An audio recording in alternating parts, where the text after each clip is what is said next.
Greetings to everyone on the channel. Friends, today we have a special, pivotal issue. We have done a great deal of work, analyzed in detail all the basic elements of chess strategy, and now we officially move on to the second part of Aron Nimzowicz's great work, the positional game. If earlier we studied individual instruments, open lines, passed pawns, combinations, now we will learn to play a real chess symphony on the scale of the entire board. Positional play is not just boring maneuvering or collecting small pluses, as many amateurs think. This is a deep, suffocating strategy based on powerful prevention. In this video, we will break old stereotypes and analyze. What is excessive defense is Nimzowicz's brilliant idea, which explains why sometimes it is vital to defend a piece that no one is attacking. We will go to the Balkans of the chessboard, to the center. You will find out why the rejection of the pawn's center is not always a capitulation. And on the examples of the games of great champions such as Alekhine and Capablanca, we will see how confident possession of the central line smashes to smithereens even the most terrible flank attack. Make yourself comfortable. Get your chessboards ready. We are moving into the big league of chess thought. Let's go. 1. The relationship between the elements of chess strategy and positional play. Our conception of positional play, as the viewer will soon see, is based largely on the principles we have established in the study of the elements in the first part of the book. This is especially true of the strategic problems of mobility limitation and centralization that we have put forward. The close connection between these issues can be gratifying, since it guarantees our work a certain integrity. However, the spectator should by no means flatter himself with the hope that the understanding of the spirit of positional play will no longer present any significant difficulties for him. That would be a mistake. 4. In the first place, the game of position contains many other ideas, such as the law of excessive defense, which I have discovered, or the very difficult strategy of the center. Secondly, the very transfer of the ideas known to us from the elements to the new field of positional play already presents considerable difficulties. Difficulties are approximately the same as those faced by a composer who wishes to give a violin sonata a large orchestration. The theme and motifs may remain unchanged, but the whole is still subject to significant expansion and deepening. Let us explain what has been said with a specific example. Take, for example, the limitation of mobility. In the elements, the field of application of the latter is comparatively small. The passed pawn becomes the object of blockade. The enemy's pawn chain is delayed in its advance. In positional play, the problem of mobility limitation unfolds on a larger scale. The object of breaking is often the entire flank. In games in which one of the parties develops such operations with particular force, I recall, for example, my game against Ionir, Dresden, 1926, one can even observe the following. The whole board, both flanks, all corners pick up the common motif and spread it everywhere. The second case is even more difficult for the student. Here the theme expands to epic proportions, motley mixed with a number of seemingly aimless maneuvering moves. Such maneuvering, perhaps, is similar to accompaniment in a piece of music. Many consider both maneuvering and accompaniment unnecessary, and some chess players go so far as to see maneuvering as a sign of the decline of the art. However, in reality, maneuvering is quite often a natural way from a strategic point of view. We emphasize from a strategic, not only psychological, point of view in order to take advantage of a freer arrangement of pieces and the resulting possibility of a faster transfer of forces from one flank to another. 2. Some preconceived notions, the eradication of which is a prerequisite for the study of positional play. A. Activism, unrestrained, inspired by dilettantism. B. Overestimation of the importance of the accumulation of small advantages. There are many amateurs who do not seem to show an inclination to positional play. However, 20 years of chess pedagogical practice convinced me that this evil can be easily outlived, since in most cases it is only a matter of an incorrect psychological approach to the issue. I maintain that positional play as such does not contain anything supernatural. Any amateur who has studied my elements in the first part of the book will easily understand the spirit of this method of playing, but for this it is necessary. 1. Try to destroy harmful, preconceived opinions. 2. Follow the rules specified in the following exposition. A typical, very common preconceived notion is, for example, the following. An amateur proceeds from the assumption that each of his individual moves must give some immediate result.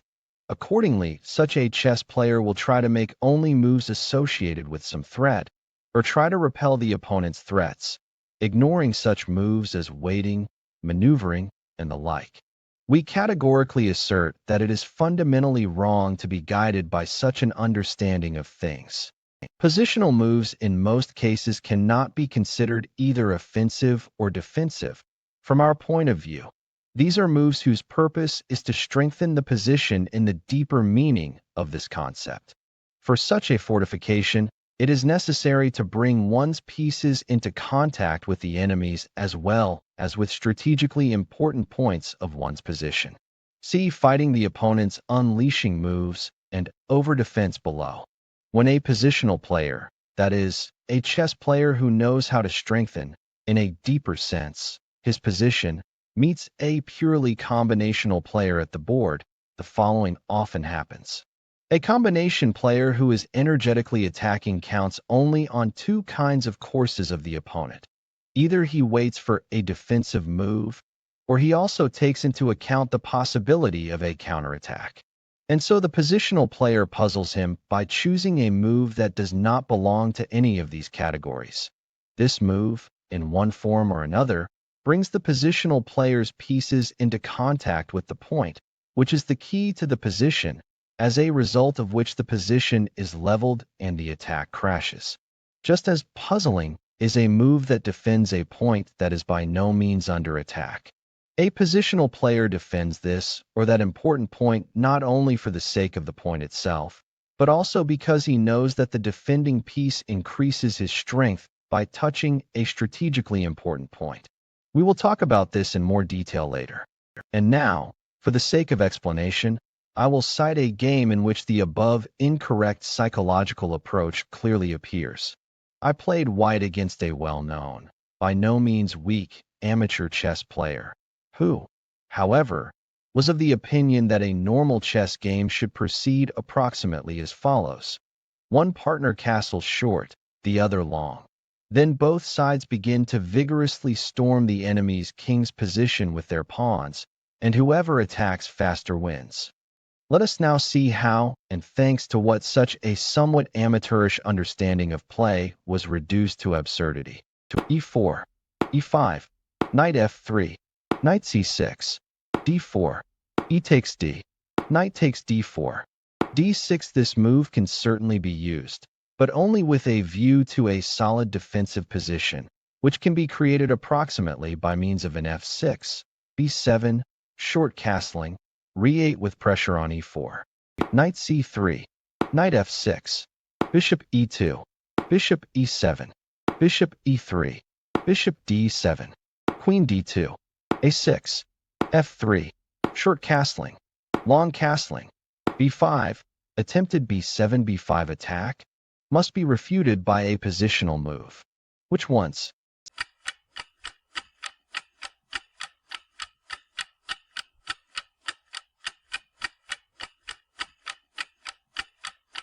an attack seems to be inappropriate here, and the more charming was the phrase said by my opponent, full of thirst for a fight. And now we can begin. Knight d5. By making this move and occupying an outpost on the d-file, white also fulfills the second positional requirement of playing in the center, breaking through or occupying the center, to punish the opponent for premature flank attacks. Followed. Knight takes d5, e takes d, knight takes d4, bishop takes d4 with a significant advantage for white.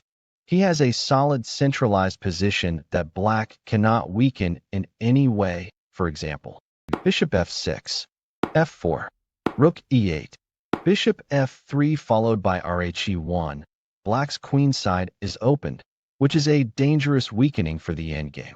The nc3, d5 maneuver was a positional move. How black pictured the game for himself was mentioned above. And the moral is this: do not seek to attack at all costs. Rather, we can recommend calm, position-strengthening moves that are conditioned by the demands that this position imposes on us. Another psychological error can be observed among the masters. Many masters and strong amateurs think that in positional play it is mainly about accumulating small advantages in order to then use them in the endgame. This method of playing supposedly requires the most subtle understanding of the position and leaves a strong aesthetic impression. In contrast, it should be pointed out that the accumulation of minor advantages is by no means the most important part of positional play. We are rather inclined to relegate this method to a secondary role. Further, the difficulty of this method of play is greatly exaggerated. And, finally, it is not easy to understand why such a petty accumulation of values should be called beautiful. Does not this method resemble to some extent the occupation of an old miser? And who will find it handsome? By this we state that there are completely different points to which the positional player must pay attention, moments that completely leave the accumulation in the shadow. What are these moments, and what do I see as the idea of a real positional game? To this I answer briefly and definitely. In prevention. 3. A new understanding of positional play. Preventive measures, prevention. Redundant protection. As we have already noted, neither attack nor defense is, in our opinion, a matter of positional play. The essence of the latter lies in vigorous and planned prevention. We call prevention the adoption of measures aimed at preventing certain phenomena that are undesirable from a positional point of view.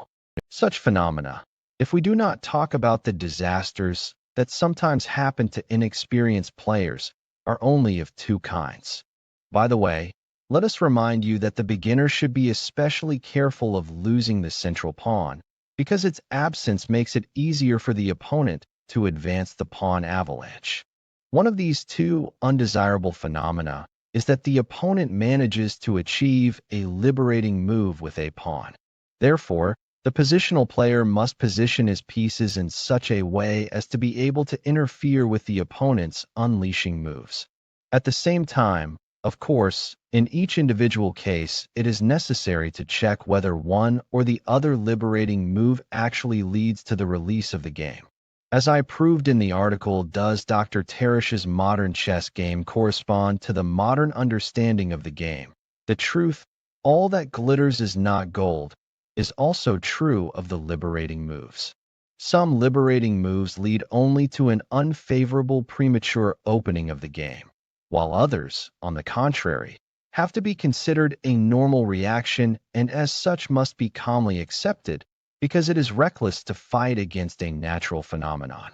Although the liberating passages will already be considered in detail in the chapter Limitation of Mobility, we already take this opportunity to give two examples.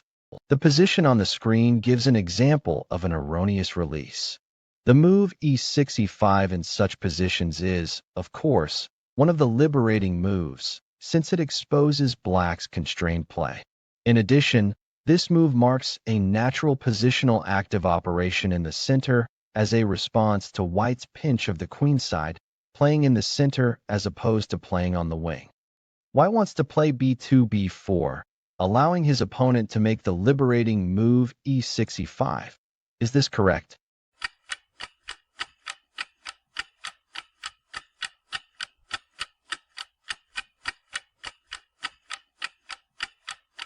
White played here, b4 instead of 1 rupee, and this is what happened.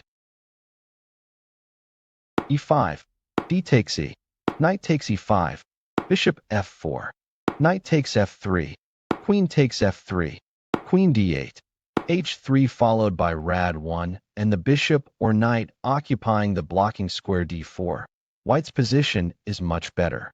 The reason for the failure of the unleashing operation was that black lacked tempo from the start. The second example shows that it is impossible to hinder the liberating advancement that has matured by natural necessity.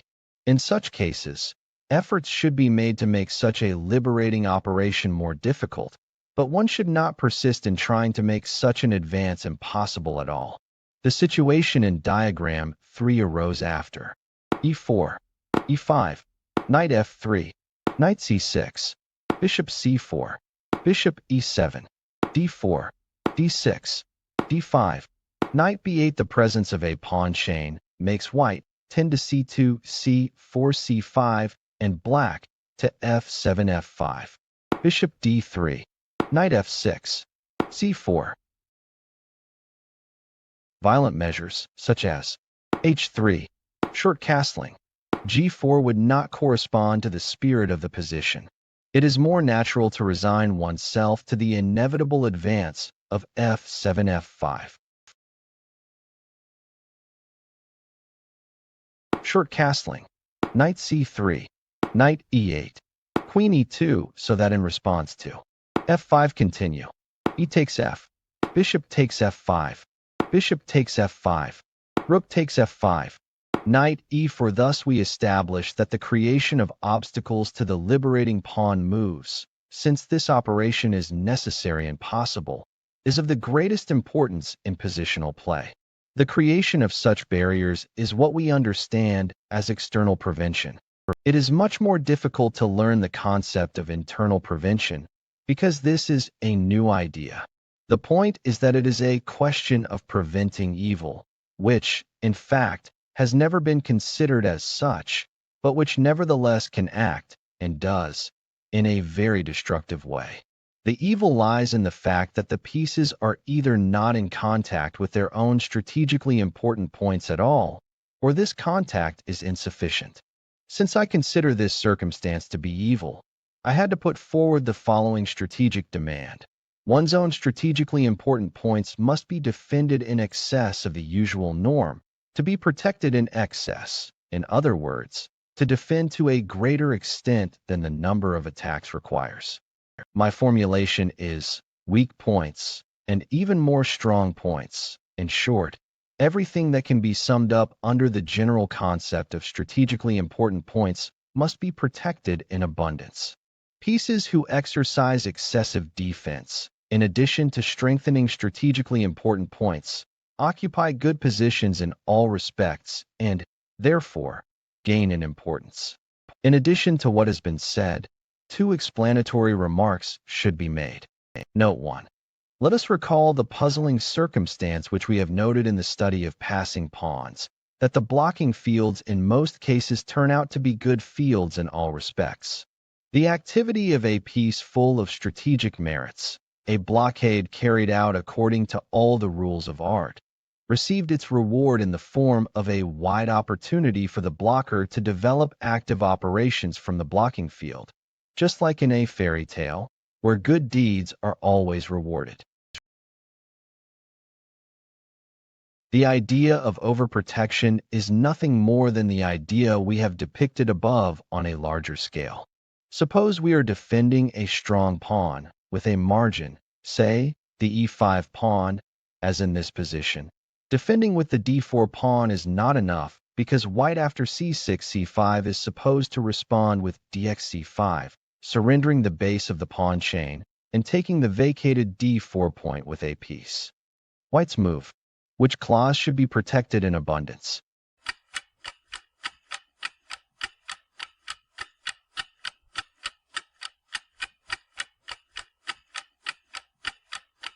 We give the e5 pawn excess protection as follows.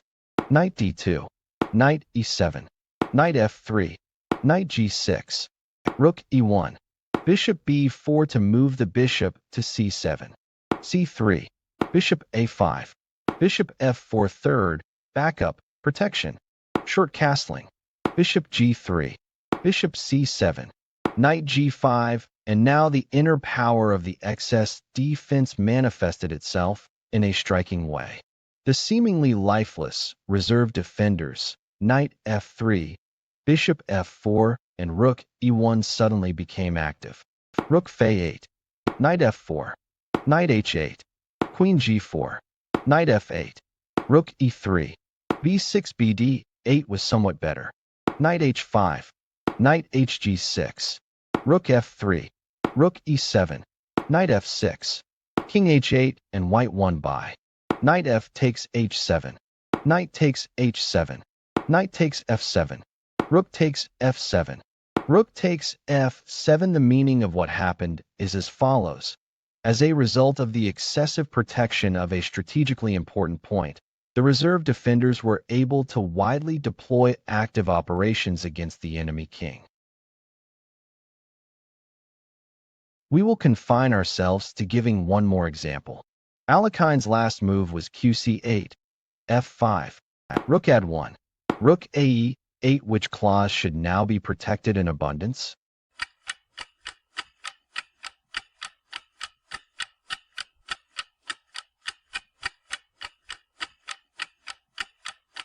White played rook d2 followed by rf d1. Why? Because the queen on d3, and possibly the d4 pawn, is the key to white's position. Consequently, excessive protection was needed. And indeed, after a few moves, the rooks d2 and d1 showed their strength. After rd2, events unfolded as follows. Queen g5, rook fd1, bishop a7, knight f4, knight f5, knight b5, bishop b8, and now rd2, e2, and then rd1. e1 would have to follow, which would reveal the honorable role of reserve defenders. Note 2. The rule of overdefense naturally applies especially to strong points, that is, important central squares, strong blocking squares, strong passed pawns, and so on. Of course, this defense should not be applied to ordinary weak points, since this could easily lead to the passive position of the defending pieces. On the contrary, a weak pawn, which, however, is the base of an important pawn chain, can and should be defended in abundance. To illustrate, let's take the familiar pawn chain, d4, e5 versus d5, e6. A fortified d4 base increases the value of the attacking e5 pawn, wedge. Doubling rooks is thus a redundant defense, fraught with threats to black. Let's compare this diagram with the diagram in the next position. Here, the double white rooks do not create excess defense, but rather occupy passive, defensive positions. In the first case, rooks defend a weak base. Any base of the chain is weak in a certain sense, since the only reliable defense, the pawn, is missing. However, this defense also indirectly benefits the strong e5 pawn, because, as we know, strengthening the base helps to strengthen the entire chain at the same time. Consider the game I played against Dr. Teresh, in which I first defended d4 diligently, and then, by making an excessive defense, was able to create a strong attack that led to victory. An important stronghold of this attack was the e5 pawn, which drew strength from the well-defended d4 pawn. On the contrary, in the position in diagram 2.8, the e5 pawn is missing, and therefore the role that the white rooks had to play has greatly diminished in size. As a matter of fact, there is nothing left of the once responsible role but the boring duty of guarding the d4 pawn. In other words, in this case, the construction of an excessive defense is not a guarantee of an attack in the future, and, therefore, we are dealing only with a passive arrangement of defensive pieces against which we persistently warn the student. To summarize, the rule of excessive protection applies, strictly speaking, only to the strong points. Weak points should be protected in abundance only if they help protect other, strong, points.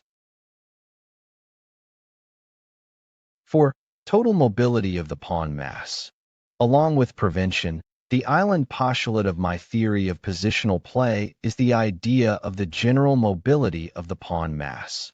In the final analysis, positional struggle is nothing more than a struggle between two principles: mobility, pawn mass, and limitation of it. In this all-encompassing struggle, the very important strategic idea of prevention is in itself only a means to an end. It is very important to strive for mobility, pawn mass. With its energy, the mobile mass can completely paralyze the enemy. The possible presence of a pawn lagging behind in the general advance, a backward pawn, does not limit this mobility in all cases. For example, a backward pawn can defend a pawn that has been pushed forward. So, if the pawn mass is mobile, then the total mobility is required, not the mobility of each pawn taken separately. In this position, the move d2-d4 to get rid of the backward d2 pawn that aligns white's pawn arrangement suggests itself, now or later. In the party, however, a much stronger f4, queen e7, e4, bishop c6, g4, and white won easily. The e4, f4, g4 pawns in the presence of the formidable, as yet disguised, diagonal b2 h8 are the attacking mass. The backward d2 pawn reinforces, after d2 d3, the c pawns and e pawns. In the next game, I was also in no hurry to free myself from my backward pawn. c4, c5, knight f3, knight f6, knight c3, d5, c takes d, knight takes d5, e4, knight b4, bishop c4, e6, short castling, knight 8 c6. On the a6 I would not be in the least in a hurry to advance the backward d pawn, because the continuation of the d4, c takes d, queen takes d4, queen takes d4, knight takes d4, bishop c5, bishop e3, bishop takes d4, bishop takes d4, knight c2, rook ad1, knight takes d4, rook takes d4, knight c6, rook d2, b5 followed by bb7, and q7 leads only to an equal game.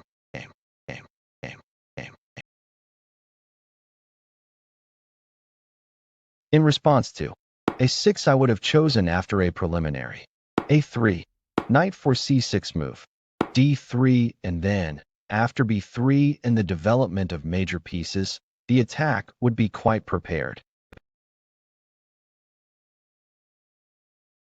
d3, knight d4, otherwise a2, a3 follows. Knight takes d4, c takes d, knight e2, and after f2 f4, white receives a movable pawn mass reinforced by the c4 bishop. We hope that this view of backward pawns will help us win many chess hearts. After all, our rule about excessive protection will be considered by many readers to be a very strict requirement. How? They will say, is it impossible to make a single maneuver of one's own free will, but to try to defend some mysterious points that are not attacked at all? And now let's turn our attention to that terrible area where an amateur, and sometimes a master, very often stumbles. We mean the center. 5. Center. Insufficient attention to the center is a typical, constantly repeated mistake. The center is like the Balkans of the chessboard, about dubious turns from the middle towards the flanks. Attack on the center. Occupation of the central fields.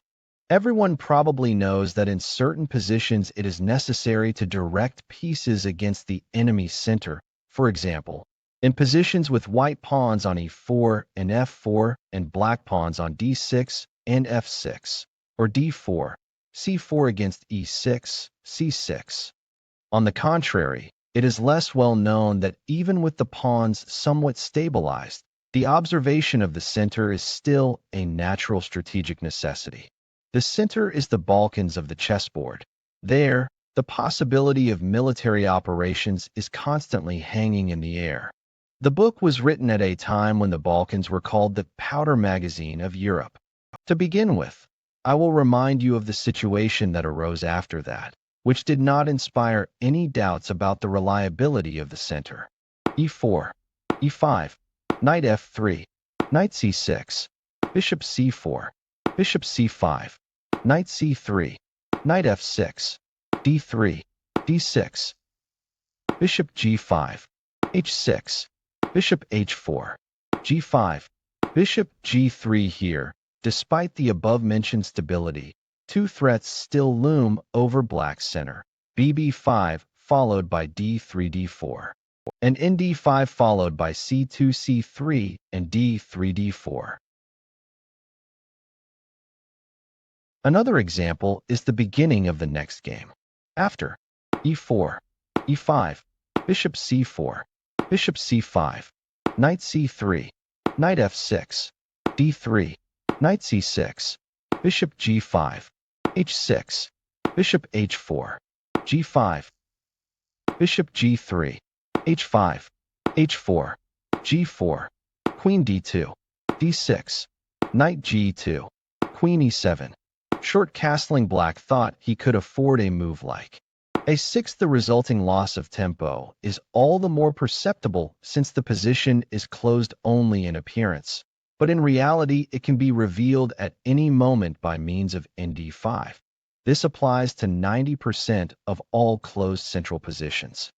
Followed, knight d5, knight takes d5, e takes d, knight d4, knight takes d4, bishop takes d4, c3, bishop b6, d4, f6, and white achieve the advantage. With a slightly more skillful strategy in the center, black could have taken the initiative after the first 6 moves. e4, e5, bishop c4, bishop c5, knight c3, knight f6, d3, knight c6, bishop g5, h6, bishop h4, and now about d6. The easiest way, of course, is b7. Another possibility is a move. Knight d4, for example. Knight d5, g5, bishop g3, c6, knight takes f6, queen takes f6, c3, knight e6, h4, a6 followed by ba7 and long castling, and on occasion in f4. If now, knight d5, g5, bishop g3, then bishop e6 with a familiar threat, such as knight f3, bishop takes d5, e takes d, knight e7, bishop b5, c6, d takes c, b takes c, and black dominates the center. All the above cases show that the function of knights on c3 and c6 is not only to prevent the possible advance of pawns on d4 or d5. Nay, they also have an easily demonstrable duty to make an attack on the center by means of nd5 or nd4 at the first omission of the enemy. Such an omission is usually the order of the day with many amateurs, for they have a tendency to turn prematurely from operations in the center to the flanks. That at the same time they do not give much thought to the question of whether too much effort is being pulled away from the center is, unfortunately, an indisputable fact. After all, the following amateurish way of playing could hold out for many years, which, by the way, was also observed at the Maestros tournaments. e4, e5, knight c3, knight f6, bishop c4, bishop c5, d3, knight c6, f4, d6, f5. White's last move f4, f5 not only does nothing in terms of observing the center, but is also a turn towards the flank, relieving tension from the center. How is such an erroneous strategy punished? The natural move in this case is nf3. In response to f5, black uses knight d4 followed by c7, c6, b7, b5, a7, a5, qb6, and, on occasion, d6, d5 advance, get strong play in the center and queenside. The student should be warned against such a turn in every possible way. By way of example, I give the beginning of a party that developed without bloodshed. I hope that I am dealing with an audience whom I should not constantly frighten with terrible disasters. E4, E5, Knight F3, D6, D4, Knight F6, D takes E, Knight takes E4, Bishop D3, Knight C5, Bishop F4, Knight takes D3. Already here Black had an opportunity by means of Knight E6 followed by D6 D5 to build his position according to scientific principles. The knight on E6 would be an elastic, strong blocker. Queen takes D3, Knight C6, short castling. We would prefer Knight C3 followed by long castling, castling, castling, castling, castling. Bishop E7, E takes D, Bishop takes D6, Bishop takes D6, Queen takes D6, Queen takes D6, C takes D, Rook E1, Bishop E6, Knight G5, King D7, C3, and White is not in a particularly advantageous position. After 1 rupee check B6, White undertook his favorite turn from the center to the flank with the path of E5, which is typical for a non-positional player.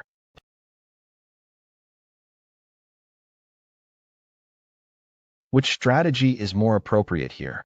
It was right to play.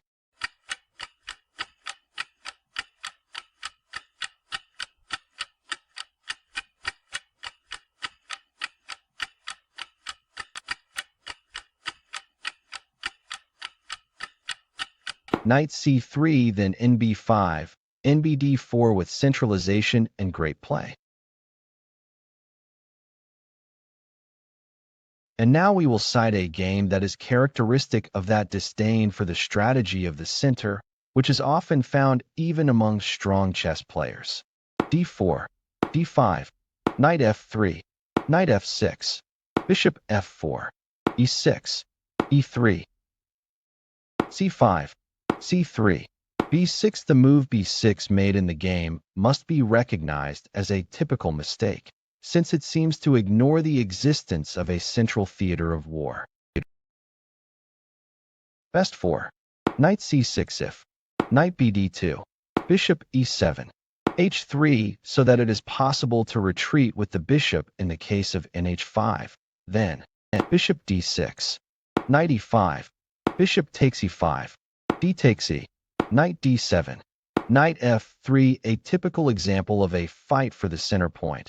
In this case, E5, and a fight ensues around the E5 square. For students of positional play, we recommend practicing such a struggle in the center. In particular, we draw their attention to the situation that has now arisen.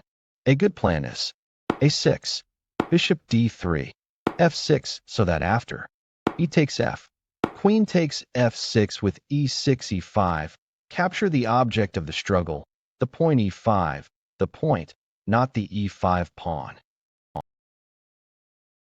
You can't. Queen C7, short castling. Knight D takes E5 due to. Knight takes E5, Knight takes E5, Queen H5, and White wins.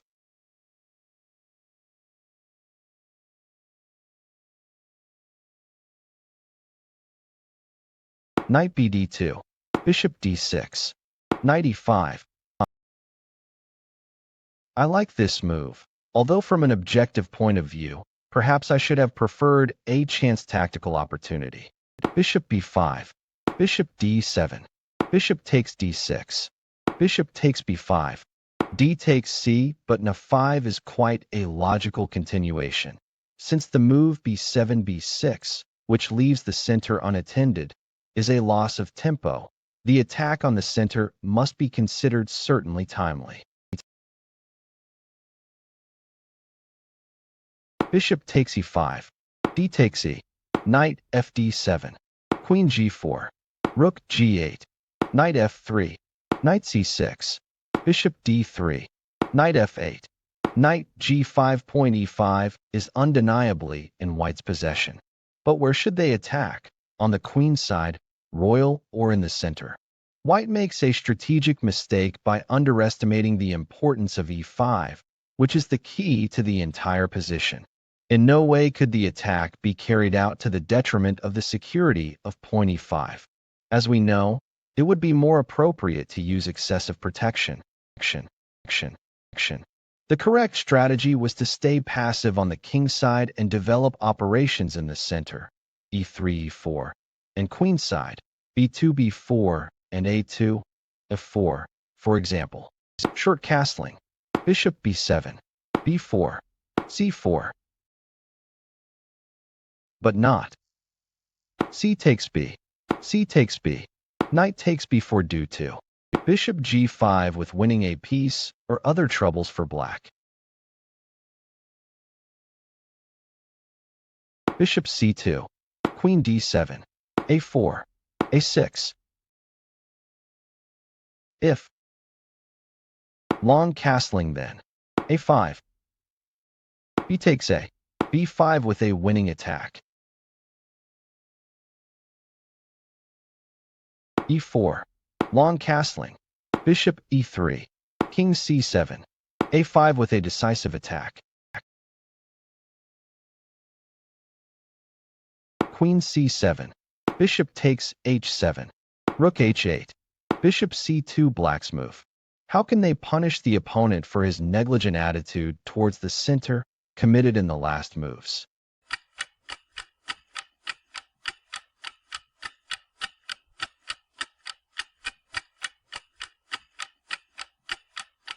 Bishop b7 is a mistake. Here, Black had to make an attempt to take possession of the e5 point, no matter how dangerous it looked, and play simply. Knight takes e5. In all cases, they received quite satisfactory, and perhaps even better, playing, for example, queen g3, or bishop a4, king e7 with the nd3 check threat. On the contrary, the bad answer would be bishop d7, because the whites, by means of bishop takes d7, knight f takes d7, knight takes e6, f takes e, queen takes e6, king d8, queen takes e5, they would get 3 pawns for a piece and a strong attack.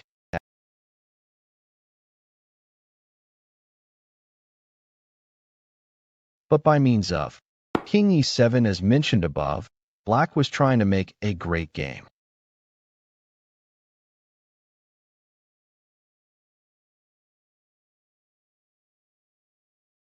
f6, knight f3, knight takes f3, queen takes f3, e5, queen takes d5, bishop b7, bishop a4, king e7, and Black wins the piece.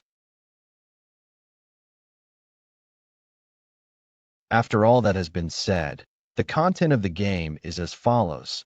The move b6 does not give anything to the center, as a result of which white has taken a strong position there, n5. But on move 12, they paid only a little attention to e5, the key of positions, and this could have led to a complete loss of the advantage achieved if the opponent played correctly.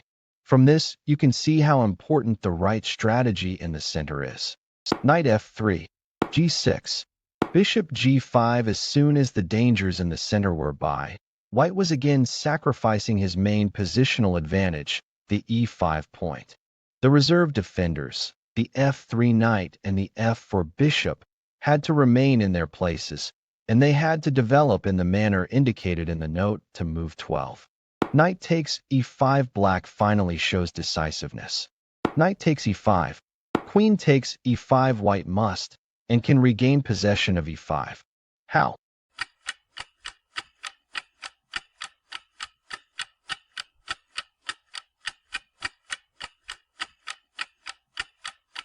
h4. After a move in the game, Black could have secured his position. White certainly had to try to regain possession of e5, which was achieved with the move bishop f4 if then, queen h5 then, queen g3, f6, bishop d6, and black would hardly have been able to strengthen his precarious position in all respects. b5. It was right. Knight d7, and if then, bishop a4 then, f6, bishop f4, queen e4, bishop b5, g5, or long castling with a good position for black.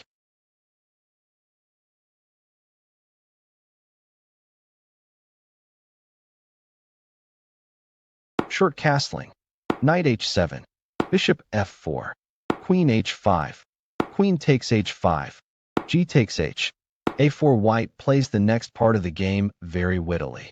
Bishop c6, bishop e5, f6, bishop d6, b takes a. If c4 then, a takes b, bishop takes b5, rook a5 followed by ba4 and strong pressure along the a line. Bishop takes c5, king d7, bishop takes a4, a6, bishop takes c6, king takes c6, rook a5, rook hb8, bishop b4, opening the fifth rank to attack. Rook b5, rook fa1, rook takes a5, rook takes a5, king b6, e4, rook d8, e takes d, e takes d, c4, d takes c, rook takes h5, rook d7. White has achieved his goal. Passed pawns can no longer be held. g4, rook g7, f3, king b7, king f2, rook f7, rook c5, knight f8, rook takes c4, knight g6, h5, knight e5, rook d4, knight c6, rook e4, f5, rook f4, knight e5, rook takes f5, rook takes f5, g takes f, and white won. In spite of all its omissions, this entertaining and content-rich party gives us an opportunity to shed light on the problem of the center. Black did not pay enough attention to the center with his fifth move. We saw the insufficient defense of the center and at the same time the typical erroneous turn from operations in the center towards the flanks during White's 12th move. On move 14, Black underestimated the importance of the key point e5, as otherwise he would have risked playing next 5. And, finally, our remarks on move 18 give an instructive example of the occupation of the central squares. We will draw the following conclusions. It is necessary: 1. To monitor the center. 2. Use excessive protection. 3. Do not get carried away with premature turns towards the flanks. 4. After the disappearance of the central pawns, occupy the corresponding points with the pieces. 6. The main idea of the right strategy is excessive protection and centralization, playing in the center as opposed to playing on the wing. In the above-mentioned extremely characteristic game, we observed a turn towards the flank and an almost principled ignorance of the importance of the central points. This turn is sometimes observed in the roles of the maestro. Let us recall at least the game Aron Nimzowitsch from the Marienbad tournament in 1925. An example of an erroneous turn from the center to the flank. White moves the knight c3, whose function is to prevent the move c7 c6 to the king side. Followed knight e2, knight h5, queen d2, g6, g4, knight g7, knight g3, c6. The turn undertaken by White changed the situation so much that Black, whose position on the queen side is quite cramped, even got the opportunity to go on the attack there. However, centralization was and will be typical for the roles of the maestro. The gifted Czech master Opatkinski, of course, is no exception. Alekhine in particular uses this strategy with great regularity, and it along with playing against squares of a certain color, is the leitmotif of all his games. Even in the most critical moments of his kingside defense, he finds time to concentrate his pieces in the center. May this serve as an example to a chess player striving to improve his game. After e4, knight f6, knight c3, d5, e5, knight fd7, f4, e6, knight f3, c5, g3, knight c6, bishop g2, bishop e7, short castling, d3, knight b6. Alekhine found himself in a cramped position as he did not play f6. The sequel was knight e2, d4, g4, preparing a strong attack, f6, e takes f, g takes f. Otherwise, the knight will be centralized by means of knight2, g3, e4, knight g3, knight d5, queen e2, bishop d6, knight h4, knight c7, bishop d2, queen c7, queen f2. The g4 pawn and the h4 knight deviated to the flank indicate a diversion undertaken by white. In terms of influencing the center, the knight g3 behaves somewhat better, but he also looks at h5. Black has a strong centralized position. And now the inner strength of Black's centralized formation showed itself in an unexpected maneuver. c4, d takes c, knight e3, leading to the equation of the game. I am also theoretically and practically in favor of centralization. Here is my game against Yates. e4, e6, d4, d5, knight c3, bishop b4, e takes d, bishop d3, knight e7, knight e2, short castling, bishop g4, f3, bishop h5, knight f4, bishop g6, knight c2, bishop d6, queen e1. In the spirit of centralization, there would be a move. Bishop takes g6 followed by nd3, after which c5 and e5 would remain under some pressure.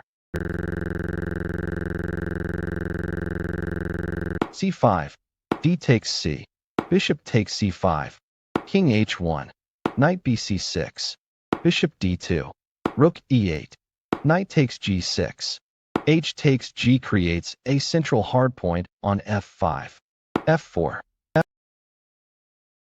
if queen h4, then knight f5, queen takes d8, rook a takes d8, and black has a slightly better endgame. Knight f5, c3, d4, c4, queen b6, rook f3, bishop b4, to master the central square e3, a3, bishop takes d2, queen takes d2, a5, limits the mobility of the queen, knight g1, rook e3, queen f2, rook ae8, rook d1, queen b3, rook d2, knight d6, c5, knight c4, bishop takes c4, queen takes c4. Now the c5 pawn is weak, the d3 blocker is eliminated, and the pressure in the center is more burdensome for white than ever. Rook c2, queen d5, rook c1, queen e4. Possession of the open center line, the d4 pawn, and especially the queen's position on e4 are evidence of extremely powerful centralization. Centralization is over. Yates sacrificed a pawn with a move, f5, to get rid of the increasing pressure on the e line, and lost after. Rook takes f3, knight takes f3, queen takes f5 in the endgame. Further vivid examples of centralization can be found in the practice of masters in abundance. We will only mention the games Alekhine, Trabel, Baden-Baden, 1925, and Nimzowitsch, Spielmann, San Sebastian, 1912. The following interesting maneuver followed in the game. E for the mobile center begins to move. F6. A knight's retreat to c7 would cost black the c6 pawn. E takes d. F takes e. The d5 passed pawn that suddenly appeared is clearly short-lived, like a moth that lives only for a day. Born of inspiration, it is just as transient. But appearances are deceiving. Even this ephemeral d5 pawn obeys the eternal laws of chess logic. d6 here, the pawn sacrifice does not aim to clear the square it occupied before, and yet the advance is in the spirit, if not the letter, of our rule. The pawn seeks to die in the attack. The main option would be e4. In order to prevent possible in response to rook takes d6 move, f takes e. King takes e4. Rook takes d6. King e5. Rook cd8. Knight c7. It should be noted that the king's invasion was only possible by sacrificing a pawn with d5 d6. Not. Bishop takes e6. Rook takes e6. King takes e6. Rook d5.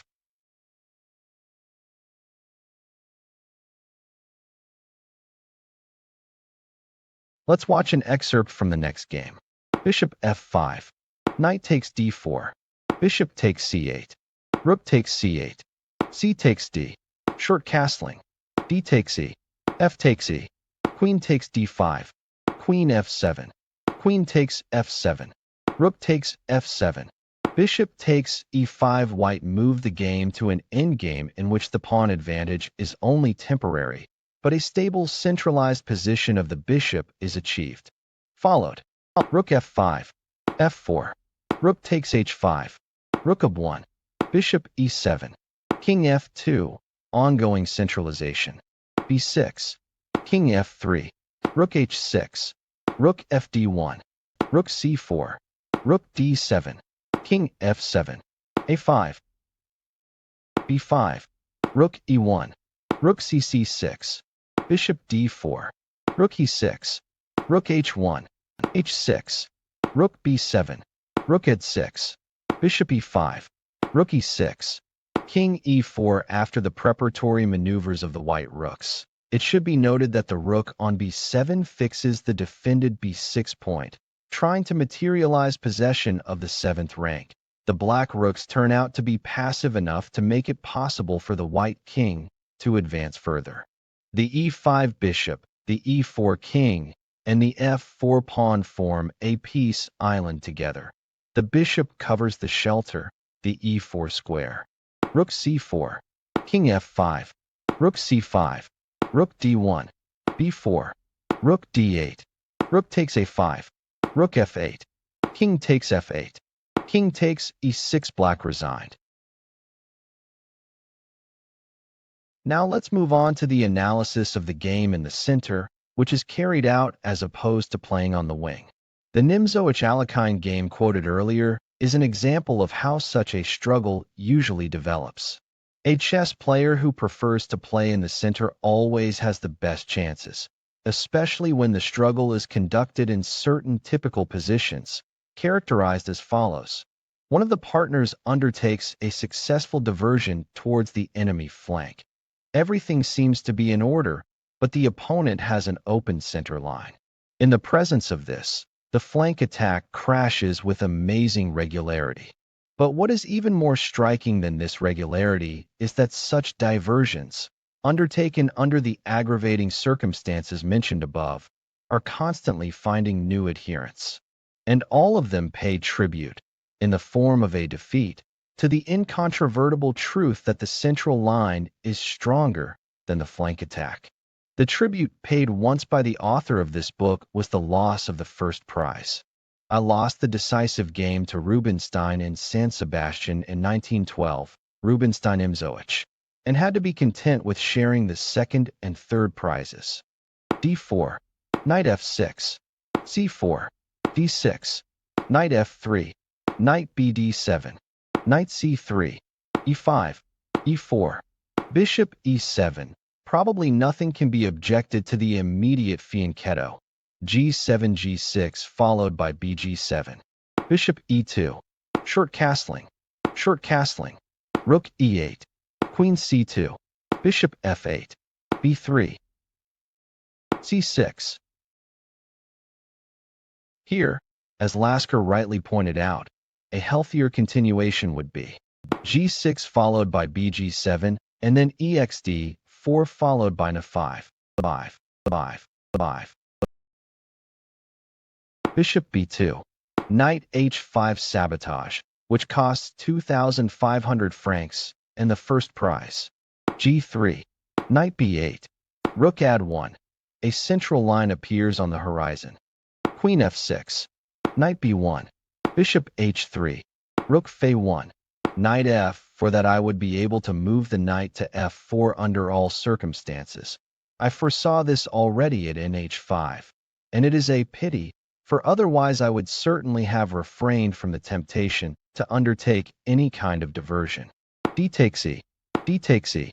Knight takes E5. Rook takes E5. Bishop F1. Playing. Bishop takes E5. Knight takes E2. Queen takes E2. Queen takes E5. Rook D8, the center line. White also gained an advantage. Knight D7. Queen D2. All black sabotage pieces are now suspended in midair. Bishop takes F1. Rook takes F1. Knight H3. King G2. Knight G5 with the threat of checkmate in 2 moves. F4. Queen G6. F takes G. Rook takes E4. With Queen takes E4. King H3. Rook E7. White would have won a piece by Rook to 1.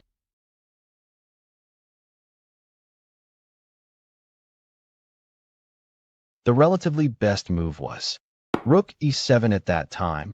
Winning could only be achieved by Bishop A3, C5, E5, E5, E5, but not Queen takes E4 due to King G1, C5, Rook F1, and so on. Knight C3 because after the forced C6 C5, Black does not have the opportunity to play in C5, while White on the D5 square gets a stronghold for subsequent operations. Queen takes D7. Rook E2. Rook F2, and White won. The most brutal defeat in my entire 22-year chess career. To begin with, let's give a scheme of struggle. In such situations, Black's attack is doomed to failure due to the fact that his rooks have the unpleasant duty of defending the 7th and 8th ranks from the intrusion of the white rooks standing at the ready. In addition, E5 is not sufficiently defended, which is not accidental, since the F3 knight is centralized, i.e., it is directed against the center, E5. 7. Commissioning of the center. As early as 1911 to 1912, in the commentaries to several games, I expressed the idea, which was quite new at that time, that it was not at all necessary to occupy the center with pawns. Pieces placed in the center, or open lines pointing against the center, could, I argued, replace pawns. The essence of the matter is to limit the mobility of the enemy's central pawns. I set out this idea in a short article that I sent in 1913 to the Swedish newspaper Southern Swedish Daily Snellposten, and at the same time to Grigory Marko. The Swedish newspaper published the above-mentioned article in the next issue, and the Vienna Chess Gazette with a very long delay, namely only in 1923. The editors of the new Vienna Chess Gazette explained the delay as follows. This article was intended for publication in the Vienna Chess Gazette, which was discontinued due to the war. Maestro Marko has now placed it at our disposal, and we publish it all the more willingly because it is now, in the age of the neo-romantic school, that it is acquiring special interest. We present the article in question here and recommend it to the attention of our dear readers. If Black, in a controversial variation, e4, e6, d4, d5, knight c3 make a move. D takes e then. According to the established concepts, they renounce the possession of the center, they surrender the center. This view, it seems to me, rests on an insufficient and erroneous interpretation of the concept of center. Below we make an attempt. 1. To fix this prejudice as such. 2. To find out its historical development. First of all, let's define the concept of center. Let's just stick to the exact meaning of the word itself. The center is the fields located in the middle of the board. Squares, but not pawns. This is essential and should not be overlooked under any circumstances. The importance of the center, that is, the complex of fields located in the middle of the board, as an operating base, is beyond doubt. Let us recall, by the way, one of Lasker's remarks. The whites, he wrote, are not well enough in the center to conduct operations on the flanks. This subtle thought illuminates the deep relationship between the middle of the board and the flanks. The center is the dominant principle. The flank is the subordinate. That the domination of the middle of the board must be of great importance is evident from the fact that from the center it is possible to act simultaneously on both flanks, or, if necessary, to pass from operations on one flank to the other. Without the correct correlation of forces in the center, any healthy position is generally inconceivable. We are talking about domination in the center. What do we mean by this? What is the reason for it? The modern view is as follows. The center should be occupied by the e4 and d4 pawns. This is ideal, but even one of these pawns, if the opponent does not have the corresponding one, determines the possession of the middle of the board. But is it so? Does the central pawn in the following diagrams give the right to speak of the conquest of the center?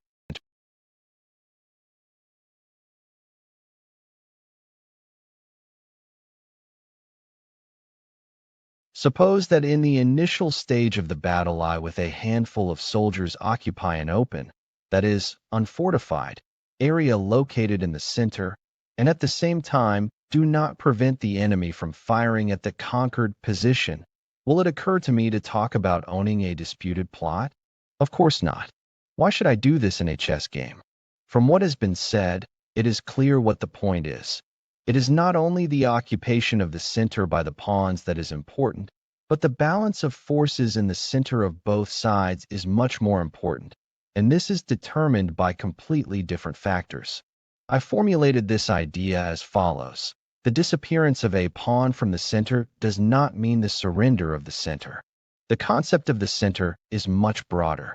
True, it is the pawns that are most suitable for creating the center, since they are the most stable material, but the pieces located in the center can well replace them. And the pressure on the enemy center, produced by the joint action of rooks or bishops, can also have a corresponding significance. The latter case occurs precisely in the variant da. A move mistakenly interpreted as surrendering the center actually significantly increases black's activity in the center. For thanks to the elimination of the blocking d5 pawn after dex4, black gets freedom of action on the d-file and the b7 h1 diagonal, which he will open with b7 b6. A blocking pawn. This is the shadow side of pawns in the middle of the board. A pawn by nature, stability, little mobility, is a good creator of the center, but at the same time, blocking the lines, unfortunately, is also a stumbling block. That activity in the center does not depend on the number of pawns occupying it may be seen from many instances. The pieces in the center, 1, the e6 and d5 pawns are blocked by the white knights e5 and d4. 2. The isolated pair of d5 and c6 pawns, obtained from the isolated queen's pawn and the b pawn as a result of the exchange of the knight on c6, is also blocked by pieces. The above two examples illustrate blocking. However, this concept is extensible, and often only a slight fixation of pawns with a pressure rook, intended to stop the advance of the enemy center at first, can be the beginning of a complete paralysis, which is caused by the creation of mechanical obstacles to the advance of pawns, blockade. Innumerable examples of pressure on the enemy's center can be cited. See, by the way, diagram 27. Such a situation leads either to blocking with the subsequent destruction of the central pawn, for life is only in motion, or to disadvantageous positions of the defending pieces, which entails a defeat for the lucky owner of the center. From what has been said, it follows that the arithmetic calculation of the central pawns does not play any role. We consider the attempt to make this calculation the starting point of the philosophy of the center to be completely erroneous. This is an outdated hallmark of the first, but only in time, of modern positional players. I am convinced that in a few years no one will regard that as a surrender of the center, and with the disappearance of this prejudice, the way will be cleared for a brilliant new development of chess philosophy and strategy. A few more words about the origin of this prejudice. It is closely related to the history of positional play. First there was Steinitz. But what he said was so extraordinary, and he himself was so above his age, that his new principles could not be made public. Then Tarrasch appeared. He picked up Steinitz's ideas and presented them to the public in a pleasantly diluted form. Now, with regard to our question, Steinitz, as has been said, was profound and great, but he was especially profound and great in his understanding of the center. For example, the way in which he turned a strong-looking pawn like e4 into a clear weakness in his defense in the Spanish game, d7 d6, is the apogee of achievement. Nothing was more alien to him than the formal, arithmetical understanding of the center. That was the article. An explanatory part was also attached to it, which, however, we omit for lack of space. Instead, we refer the viewer to the chapter The Pawn Chain, and then to the game Tarrasch, Mises. At this point we must do away with the center for the time being, but in the future we will certainly take advantage of every opportunity. To return to the cardinal problem set forth here, let's take a look at the Tarrasch-Mises game.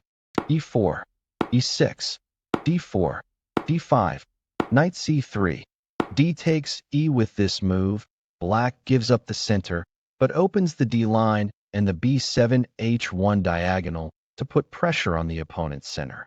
Knight takes e4, knight d7, knight f3, knight gf6, bishop d3, knight takes e4.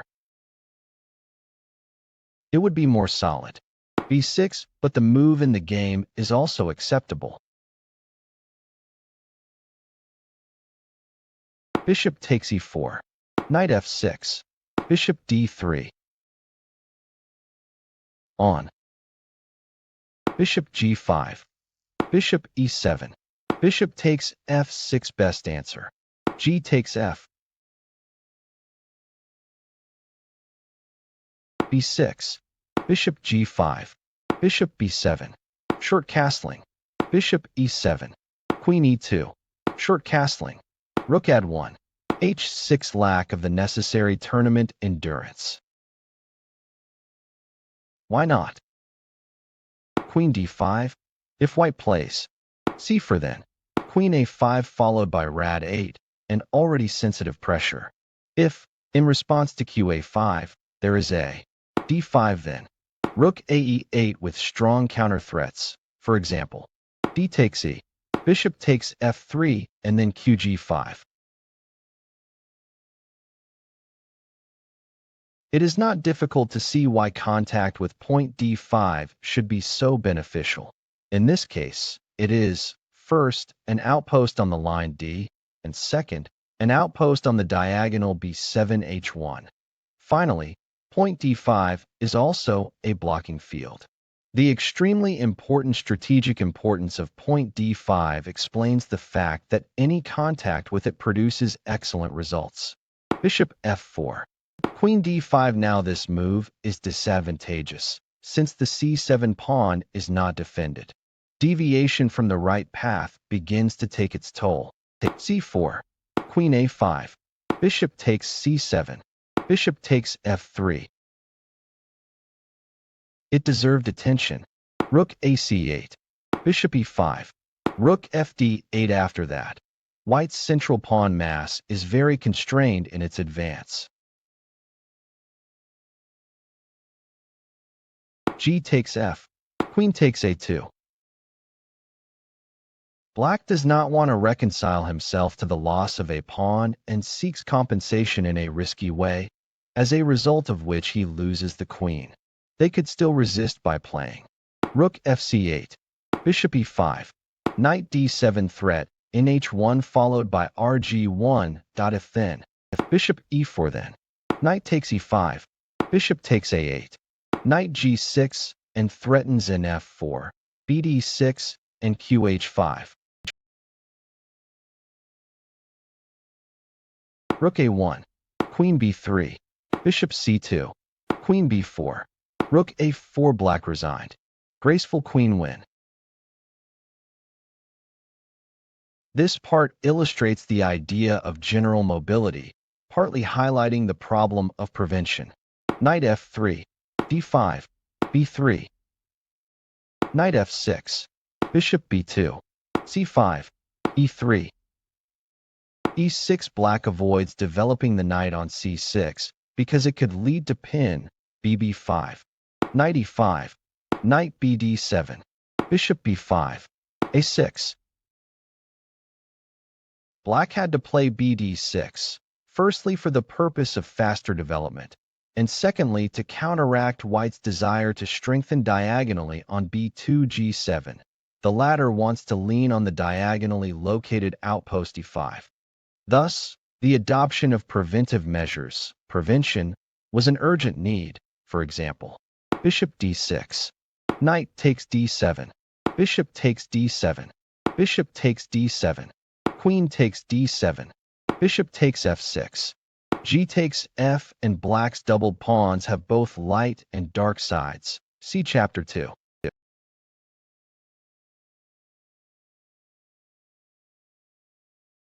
In particular, even bishop e7 would be better than a move in the game. Bishop takes d7, knight takes d7, knight takes d7, bishop takes d7. Short castling. f6 recognition of the weakness of the b2, g7 diagonal. However, it deserved attention. Bishop d6, queen g4, queen c7 followed by long castling. c4, d takes c, b takes c, bishop d6, queen h5, g6, queen h6, bishop f8, queen h3. It is difficult to find a better place for the queen. Bishop e7. Move. e5 would result in the loss of point d5, for example, queen g3 with the b5 threat, bishop g7, e4, and then d2 d3 and nb1, c3 d5 with White's positional advantage. Advantage. Knight c3. Short castling. a4. White wants to sacrifice the activity of the d-pawn by outlining a pawn formation of e4, f4, and so on, in which the d-pawn would be backward. But to carry out this plan, it is necessary to paralyze Black's queenside pawns. This is the goal of the move a2, a4, bishop d6, f4, queen e7, e4, bishop c6, g4, an assault pawn column that can hardly be neutralized. f5. If Black stays passive, then White has a choice between attacking the king directly and playing against the c5 pawn. The latter could be conducted something like this after rook ae8, queen e3, then a4, a5, ba3, and finally pushing back the defending bishop d6 with e4, e5. After a move in the game, Black loses as a result of a mating attack. G takes F, E takes F. Or G takes F, King F2, and so on. E5. The following option is dedicated to fans of combinational complications. Knight D5, Queen takes E4, Rook AE1, Queen takes C4, Knight E7, Bishop takes E7, Rook takes E7, Rook F7, Rook takes F7, Queen takes F7, Queen C3, King F8, and Black, apparently, has sufficient defense. Bishop C7, Knight D5, Bishop takes D5. If Black had retreated with the bishop to B8 on move 21, he would now have the opportunity to respond to the ND5 invasion. Queen E6, but this would not give anything. For example, Knight F6, Rook takes F6, E takes F, Queen E4, counter chance, F7, and White wins after. King takes F7 by means of Queen takes H7, King F8, Queen G7, King E8, Rook AE1, and so on, and so on, and so on, and so on, and so on. C takes D, Queen D7, E6. Black resigned. Since in the case of E6, Queen takes D5 move, Queen H6 forces checkmate, or wins the rook. On Queen E7, a disastrous move follows. Queen C3.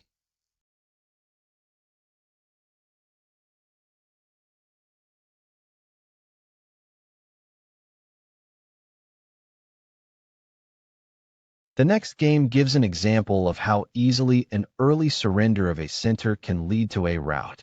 Despite this, we note that this method of playing is quite applicable.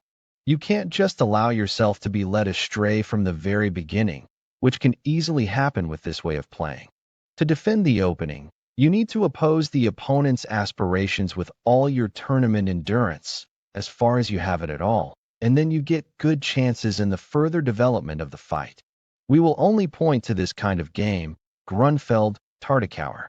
D4, D5, C4, D takes C, Knight F3, Bishop G4, Knight E5, Bishop H5, Knight takes C4. On the Knight C3, best answer. Knight D7 in order to force the E5 knight to determine its position.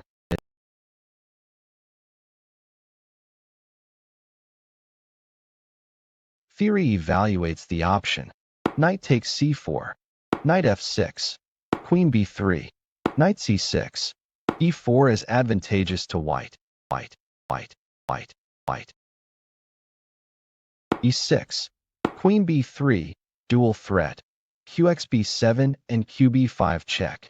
Knight C6, E3, Rook B8, Knight C3, Knight F6, Bishop E2, Bishop takes E2, Knight takes E2, Bishop B4, Knight C3. Short castling. Both sides have finished development. The game is roughly equal, but White's center, in particular, the well-defended one, shows a striking stillness. My system teaches that every immobile complex tends to become a weakness. We shall soon be convinced of the truth of this proposition. Short castling. Knight D5. The knight's position on D5 is solid, since E3, E4 is not possible because of an XD4. Knight takes D5. On the Knight E4 would have followed the mobilization of Black's queenside by means of B5, Knight E5, or Knight CD2, E5, and the center of White is shaken.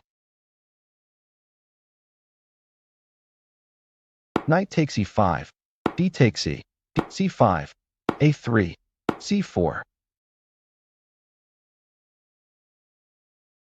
Queen takes D5, Queen C2, E5. Black destroys the enemy center. Knight takes E5, Knight takes e5. D takes e. Queen takes e5. Bishop d2. Bishop takes d2. Queen takes d2. Rook fd8. Queen c2. Rook d5. Paragraph d5 is best used. Rook ad1. Rook bd8. Rook takes d5. Rook takes d5. Rook d1. g6. Rook takes d5. Queen takes d5. a3. c5 in the endgame. Black has an undoubted advantage. Pawn superiority on the queen side, possession of the d-file, and, finally, which also plays an important role, the centralized position of the queen. But still, the advantage is generally insignificant. h3, b5, f4. On. f3 would have followed. f5 and the move e3, e4 is impossible. This explains white's loss. c4, queen c3, queen e4 centralization continues. It is much more difficult for white to realize his pawn superiority on the king side than for his opponent on the queen side. King f2. a5 Tartakower plays the endgame with surprising accuracy and with true artistic subtlety. Among the modern world chess players, Tartakower, in my opinion, ranks third in terms of skill in the endgame. g4, h6, h4, queen h1. Only now the blacks, this slowness does them credit, are abandoning their centralized position for the sake of sabotage. King g3, queen g1, king f3, queen h2, g5, h5, king e4, queen takes h4, queen takes a5, queen h1, king e5, queen c6, queen a7, on. Queen e1. Black plans to respond with a maneuver. Queen c5, king e4, queen f5 followed by qc2, and black wins. h4, f5, white's on the eve of death. G takes f, king takes f5, queen f3, king e5, h3, king d4, queen g4. The whites surrendered. An illustration of the strategic problem of playing on the central line as opposed to a flank attack. d4, knight f6, knight f3, d6, c3, knight bd7, bishop f4, c6, queen c2, queen c7, e4, e5, bishop g3, bishop e7. White now has an attacking position in the center. This is certainly an advantage. But in this case, the weakness of e4, we'll see why e4 is weak shortly, forces white to give up this advantage in the near future. That is, he feels compelled to equalize the game with dex5. Bishop d3, short castling, knight bd2, rook e8, short castling, knight h5, to exchange in bishop, knight c4, bishop f6, knight e3, knight f8, d takes e. D takes e. Since the bishop on d3 is needed to defend the e4 square, white has no other way to defend the d4 pawn than to exchange on e5. The bishop d3 blocks the d-file of his own rook. We recommend paying attention to a similar moment in the game, when the opponent is trying to force him to show his cards, whether he wants to play dex5 or d4 d5. Bishop h4, queen e7, bishop takes f6, queen takes f6. With this and the next move, a diversion begins, which, in my opinion, contradicts the spirit of the opening. The correct game consisted in knight takes f6, qc7, b6, and the doubling of rooks along the d-file, which would also take advantage of the bishop's somewhat disadvantageous position on d3. The easiest thing would be to play b6 already on move 14. Knight e1, knight f4, g3, knight h3, king h1, h5, knight 3 g2, g5, f3, knight g6, Knight e3. H for the h3 knight is cut off from retreat. An attempt to save him by the rapid advance of the flank pawns further contributes to the maneuver that is decisive in such positions, to strike in the center. This is done by means of n3, f5, g4. An invasion of f5 by the knight, as my analysis has shown, would decide the game in white's favor. For example, knight f5, h takes g, h takes g, bishop takes f5, e takes f, knight e7, king g2, king g7. Would it be better to sacrifice a pawn? g4, f takes g, knight g5.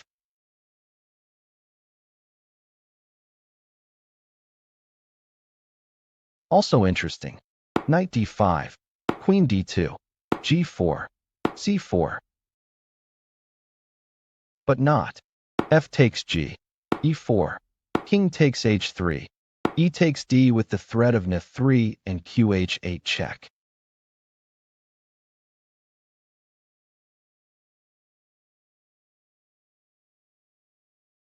King takes h3. Instead of kxh3, another move is possible.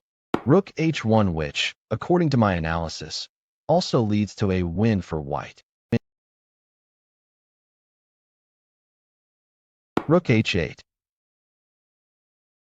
Or knight d5, queen e2, king g2, queen h6, king f2, queen h2, knight g2, rook h3, king e1, rook takes g3, knight e3. Knight hf for the knight is now free, and black, after a somewhat dubious excursion, which could easily have ended in tears, begins a correct game on the d-file, which he brings to victory with real skill. The end of the game does not require much explanation. Rook f2, knight takes d3, knight takes d3, bishop e6, rook d1, rook e8, b3, knight f4, knight g2, knight takes d3, rook takes d3, rook takes d3, queen takes d3, rook d8. Of course not. Bishop takes g4 due to knight takes h4, g takes h, rook g2, Capablanca. Queen e2, h3, knight e3, a5, rook f1, a4, c4, rook d4, knight c2, rook d7, knight e3, queen d8, rook d1, rook takes d1, knight takes d1, queen d4, line d, and centralization. Knight f2, b5, c takes b, a takes b, a takes b, bishop takes b3, with qa1 check threat. Knight takes h3, bishop d1, queen f1, c takes b, king g2, b4, queen b5, b3, queen e8, king g7, queen e7, b2, knight takes g5, bishop b3, knight takes f7, bishop takes f7, queen g5, king f8, queen h6, king e7, queen g5, king e8. The whites surrendered.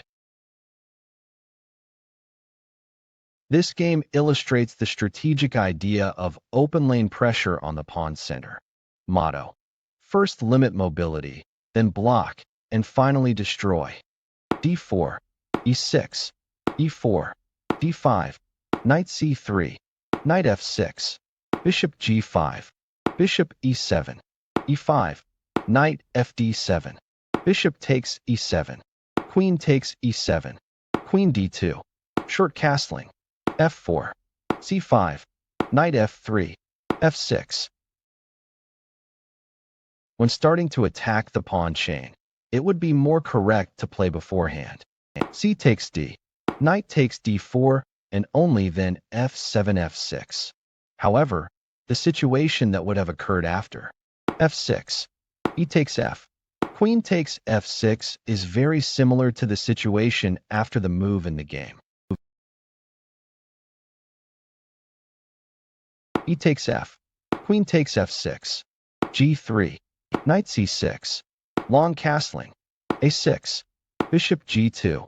Knight b6. The pressure exerted by the bishop on d5 is an integral part of White's plan. This prevents the release of e6 e5 after cx d4 better than any other way. Rook e1. Knight c4. Queen f2. b5. D takes c. Bravo. White is not afraid of nxb2's flank attack, because a flank attack alone can never break a highly centralized game. And White's play is centralized, since he has at his disposal the central lines, along which the retarding pressure of the pieces becomes already felt. And, in addition, in the future, White has the occupation of the central points d4 and e5. It is interesting to trace what operations in the center White repelled the flank attack of the enemy. Knight takes b2. King takes b2. b4. Knight d4. B takes c. King a1. The c3 pawn will subsequently be captured by the rook. Knight takes d4. On the bishop d7 would have followed. Knight takes e6. Bishop takes e6. Rook takes e6. Queen takes e6. Bishop takes d5. Queen takes d4. Rook b8. Rook e3. g5. Black now moves to the other flank. Rook takes c3. G takes f. G takes f. Bishop d7. c6. Queen takes d4. Rook takes d4. Bishop e8. Bishop h3. Rook f6. c7. I would have preferred the game to have been decided differently, say, in the endgame with the bishops, therefore not with the passed c7 pawn, which gives the impression of an artificial appendage. But even without such an ending, the game is instructive enough. White's 13th, 16th, and 18th moves. Rook c8. Rook takes d5. Rook takes c7. Bishop takes e6. Black resigned. It should be f5. E takes f. Bishop takes f5, and White wins the d-pawn, and with it the game. In this case, the idea of slowing down, blocking, and then destroying pawns would come out more vividly. After d4. C takes d. Bishop takes a2. Bishop takes h7. Bishop c4. Black gives up the bishop for the d-pawn and achieves a draw. The correct example would be if the pawn was moved to a3. This brings our deep dive into the anatomy of positional play and the problem of the center to an end. Today we have pieced out the fundamental concepts of Aron Nimzowitsch. We understood why the center is the Balkans of the chessboard, how to use excessive defense to strengthen key squares, and why turns from the center to the flanks are so often punished with defeat. We have seen that true skill lies not in the thoughtless accumulation of small advantages, but in the ability to anticipate the enemy's plans and apply preventive measures in time. I hope that now you will look at the center of the board not as a set of cells, but as a living operational springboard that dictates the outcome of the entire game. If this video helped you better understand the logic of positional play, be sure to support it with a like, subscribe to the channel, and share in the comments which of Nimzowicz's techniques, prevention or excessive defense, seems the most difficult for you to use in your games. And in the next issue, we will have a new, no less important chapter. We move on to the study of doubled pawns and the limitation of mobility. You will know when they become a deadly weakness and when they become a powerful bulwark of resilience. Click on the video that appears on the screen and move on to the next lesson. See you.